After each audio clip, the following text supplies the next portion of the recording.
ज्योतिष और पौराणिक ग्रंथों में युग का मान अलग अलग है। पौराणिक ग्रंथों के अनुसार 4 युग होते हैं, सत, त्रेता, द्वापर और कलि। कहते हैं कि कलयुग में पाप अपने चरम पर होगा। कलयुग का वर्णन करते हुए श्री कृष्ण कहते हैं कि कलयुग में ऐसे लोग का राज्य होगा जो दोनों ओर से शोषण करेंगे, बोलेंगे कुछ और, करेंगे कुछ और, मन में कुछ और, कर्म में कुछ और। ऐसे ही लोगों का राज्य होगा। इसी प्रकार कलयुग में ऐसे लोग रहेंगे जो बड़े ज्ञानी और अध्यानी कहलाएंगे। वे ज्ञान की चर्चा तो करेंगे लेकिन उनके आचरण राक्षसी होंगे।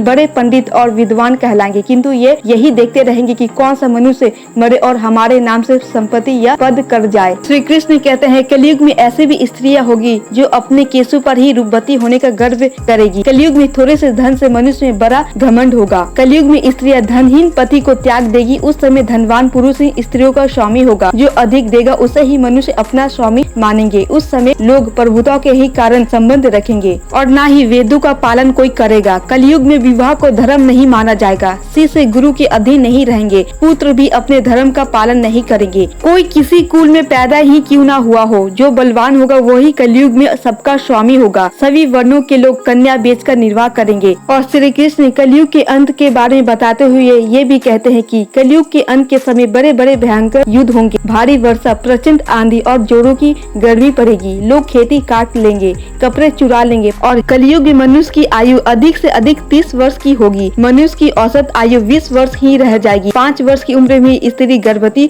होना शुरू कर देगी। कलयुग के अंत में संसार की ऐसी दशा होगी कि अन्न नहीं उगेगा। लोग मछली मांस ही खाएंगे और भेड़ व बकरियों का दूध पियेंगे। गाय तो देखना ही बंद हो जाएगा। पेड़ों पर फल नहीं लगेंगे। धीरे धीरे ये सारी चीजें विलुप्त हो जाएगी। गाय दूध देना बंद कर देगी। स्त्रियां कठोर वचन बोलेगी। वे पति की आज्ञा नहीं मानेगी। जिनके पास धन होगा उसी के पास स्त्रियां सुख होगा। और जब श्री कृष्ण ने अंत में कलयुग के वर्णन करने के बाद कलिकाल से बचने का उपाय भी अपने श्रद्धालुओं के लिए बताया। अंत में इस घोर कलिकाल से बचने का एकमात्र तरीका यह है कि व्यक्ति को वेदों की ओर लौटना चाहिए और हर समय हरि कीर्तन करके खुद को सुरक्षित रखना चाहिए। जो व्यक्ति धर्म से विमुख होकर रहेगा वो कहीं भी कभी भी अकाल मौत को प्राप्त होगा। यह हर समय दुखी और संकटों से ही घिरा रहेगा। श्री कृष्ण कहते हैं कि धर्म के मार्ग पे चलने वाले व्यक्तियों के कलयुग का प्रभाव तनिक मात्र भी नहीं रहेगा। हरि कीर्तन करने वाले कलयुग के प्रभाव से वैसे ही बचे रहेंगे जैसे अपनी माँ बुरे कर्मों से बच्चों को बचा के रखती है।